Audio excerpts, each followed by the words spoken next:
Good morning students, मैं गिरिराज कुमार प्रजापति आपका Hindi teacher. प्यारे बच्चों, आज हम पढ़ेंगे हिंदी प्रखर बुक में चैप्टर नंबर 11 और जिसका नाम है समानार्थी शब्द। तो बहुत विशेष ध्यान से इस चैप्टर को देखते हैं। बहुत ही सिंपल टॉपिक है आज का, समानार्थी शब्द। देखो, सबसे पहले मैं इस शब्द का ही आपको बच्चों मीनिंग समझाता हूँ। समान, सामानी होता है समान, समा और नार्थी यानी जिन शब्दों के अर्थ एक जैसे हों, एक समान हों, वो शब्द कहलाते हैं समानार्थी शब्द, या फिर उन्हीं को कहते हैं पर्यायवाची। ठीक, इसका अर्थ समझ में आ गया होगा। सा मानी समान और अर्थ मानी अर्थ, यानी जिन शब्दों के अर्थ मिले जुले हों, एक जैसे हों, उन शब्दों को क्या कहते हैं? समानार्थी। और इसका ही दूसरा नाम है पर्यायवाची शब्द। ठीक, अब इसकी डेफिनेशन समझते हैं बच्चों। इसकी डेफिनेशन है समान अर्थ की ओर संकेत करने वाले शब्द। समान अर्थ की ओर संकेत करने वाले शब्द समानार्थी शब्द कहलाते हैं। समानार्थी शब्द कहलाते हैं या फिर पर्यायवाची शब्द कहलाते हैं। ठीक, इसके एग्जाम्पल मैंने यहाँ लिखे हुए हैं। जैसे कुछ पर्यायवाची शब्द हैं, फॉर एग्जाम्पल जैसे पृथ्वी है। ठीक है, तो पृथ्वी के हमें और नामों को जानना है। पृथ्वी के हमें और कि मतलब और पृथ्वी के कौन कौन से नाम हो सकते हैं जिनका मीनिंग अलग ना हो, मीनिंग सेम हो। जैसे पृथ्वी है तो इसका भू, भूमि और कौमा धरा। वैसे तो बहुत सारे हैं, लेकिन आप थर्ड क्लास के स्टूडेंट हो, इतने पर्याप्त हैं आपके लिए। भू, भूमि और धरा, ये पृथ्वी के पर्यायवाची शब्द हैं। इसका मतलब है अगर किसी सेंटेंस में आप पृथ्वी लिखोगे किसी वाक्य में तो भी वही काम करेगा। भू लिखोगे तो भी पृथ्वी है, भूमि लिखोगे तो भी पृथ्वी है, और धरा लिखोगे तो भी पृथ्वी है। इसका मतलब ये हुआ कि समान अर्थ की ओर संकेत करने वाले शब्द समानार्थी हैं। तो पृथ्वी के समानार्थी शब्द हैं भू, भूमि और धरा। जैसे आग है, आग का होता है अग्नि। आग का क्या होता है? अग्नि, कौमा पावक, और एक वर्ड है अनल। ठीक है, एक वर्ड क्या है? अनल। तो अग्नि का, आग का पर्यायवाची हो गया अग्नि, पावक और अनल। Is that clear?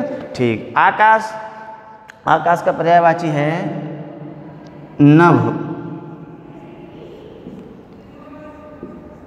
अंबर, नभ, अंबर, आसमान। बस इतने ही काफ़ी हैं। आपकी बुक में कौन सा दिया हुआ है इसमें आकाश का? नभ, व्योम, अंबर। नभ, आसमान, अंबर, व्योम लिख लो। यहाँ पर आपकी बुक में दिया हुआ है व्योम,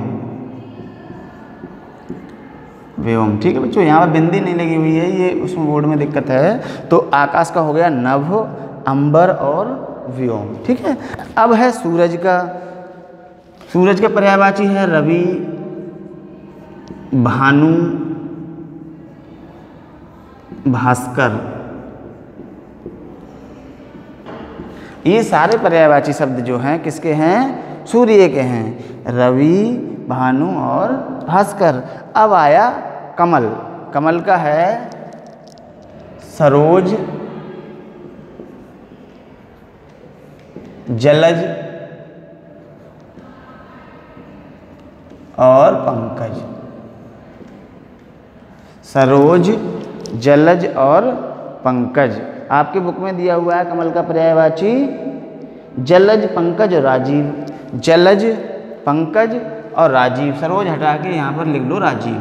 है एक ही बात, लेकिन यहाँ राजीव लिखिए। ठीक है, बुक के अकॉर्डिंग पढ़ाता हूँ आपको। तो आपके ये 5 मैंने बता दिए आपको, कुछ ऐसे पर्यायवाची शब्द जिनके मीनिंग सेम है बच्चों। नंबर 1 है आग। तो आग नंबर 1 नहीं है, नंबर 2 पे है आग। चलो आग का ही समझो पहले, अग्नि, पावक और अनल। ये तो हो गया किसके? आग के पर्यायवाची। पृथ्वी के हो गए भू, भूमि और धरा। आकाश के हैं नभ, अंबर और व्योम। सूरज के हैं रवि, भानु और भास्कर। ठीक है, रवि, भानु और भास्कर। और कमल के पर्यायवाची हैं राजीव, जलज और पंकज। तो ये तो रहा आपका चैप्टर। अब मैं आपको बुक वर्क डिस्कस करता हूँ। जैसे पेज नंबर 45 पर है उस शब्द पर गोला लगाओ जो दिए हुए चित्र का नाम नहीं है।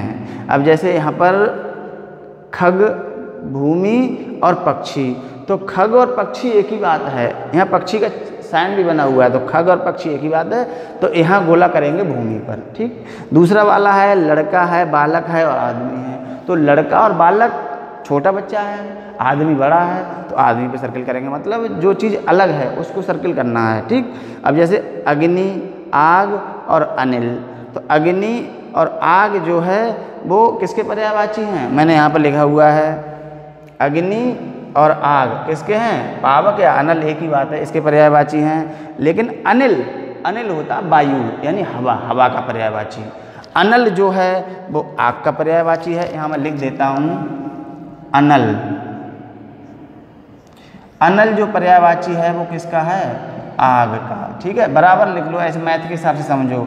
और अनिल, यहाँ थोड़ा कन्फ्यूजन रहता है बच्चों को, अनिल जो है वो वायु, वायु मतलब हवा, ये हवा का पर्यायवाची है। ठीक है, तो यहाँ पर है अग्नि, आग और अनिल। अनिल वायु होता है, अग्नि और आग तो आग ही है, तो यहाँ पर अलग क्या होगा? अनिल हो गया, इसलिए सर्किल अनिल पर होगा। अब जैसे पंकज, फूल और कमल, तो पंकज और कमल, कमल के पर्यायवाची हैं, फूल अलग है। ठीक। यहाँ पर चित्र चांद का चांद से मिला दीजिए, गिरह का घर से मिलाइए, पुष्प का किससे मिलाएंगे? फूल से, और पेड़ का किससे मिलाएंगे? वृक्ष का पेड़ से। ठीक। अच्छा, और ग्रह का आप यहाँ पर सदन के साथ भी जोड़ सकते हैं, दोनों दोनों मिला दो, कोई दिक्कत नहीं है। ठीक है। अब उसके बाद में नीचे गा नंबर पे है दिए गए शब्दों के समानार्थी शब्द सामने लिखे वाक्यों में छिपे हैं, उन्हें रेखांकित करो और रिक्त स्थान भरिए। उन्हें रेखांकित कीजिए और उनके क्या करना है? रिक्त स्थान भरना है। जैसे मैं एग्जाम्पल बताता हूँ, बाकी PDF बना के सेंड कर दूंगा, आप समझ जाएंगे। ठीक। जैसे यहाँ पर एक लिख देता हूँ मैं, बाकी जैसे तीसरा नंबर है, जैसे पानी, फिर ब्लैंक स्थान है, फिर है नानी, रथ पर बैठी, और है नानी, सर पानी, फिर है नानी रथ पर बैठी हैं। अब इस शब्द में, इस पूरे वाक्य में या सेंटेंस में कहीं पर पानी का पर्यायवाची छिपा हुआ है, तो हमें ना तो यहाँ से लेना और रा यहाँ से, इस पर अंडरलाइन कर देंगे। अब यहाँ पर लिख देंगे नीर, ये मतलब है इसका नीर, तो नीर पर्यायवाची किसका हो गया? पानी का, यानी पानी और नीर एक ही चीज़ है, पानी बराबर या पानी हाँ इक्वल टू नीर। यहाँ मैथ नहीं पढ़ रहा है हम लोग, मैं आपको समझाने की कोशिश कर रहा हूँ केवल। ठीक है, बराबर का मतलब यहाँ बराबर नहीं है, बराबर का मतलब है यहाँ समान अर्थ से, इसके अर्थ समान हैं। ठीक है, इसीलिए समानार्थी शब्द हैं, पर्यायवाची हैं। तो पानी नीर के समान है, और यहाँ पर अनल जो है आग के समान है, और अनिल जो है वायु के समान है। ठीक, तो आज के लिए इतना काफ़ी है। Thanks for watching.